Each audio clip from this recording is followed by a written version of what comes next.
विश्वकर्मा जी की कथा। विश्वकर्मा जी की कथा हिंदू धर्म में महत्वपूर्ण है और यह कथा हमारे पूर्वजों की धार्मिक आस्था का हिस्सा है।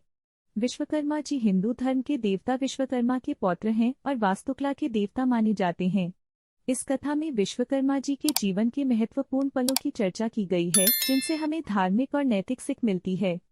कथा का प्रारंभ। विश्वकर्मा जी की कथा का प्रारंभ उनके पिता ब्रह्मादेव से होता है। ब्रह्मादेव ने अपने पुत्र विश्वकर्मा को वास्तुकला का ज्ञान दिलाने के लिए उन्हें तपस्या और प्रार्थना करने की सलाह दी। विश्वकर्मा जी ने ब्रह्मादेव की सलाह मानी और उनके आशीर्वाद से वास्तुकला का ज्ञान प्राप्त किया। विश्वकर्मा जी की तपस्या।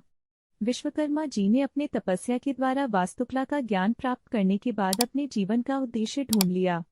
उन्होंने अनेक प्रकार के यंत्र और उपकरण बनाए जो मानव सभ्यता के विकास में मददगार साबित हुए। विश्वकर्मा जी का महत्व। विश्वकर्मा जी के महत्व को हिंदू धर्म में बहुत ऊंचा माना जाता है।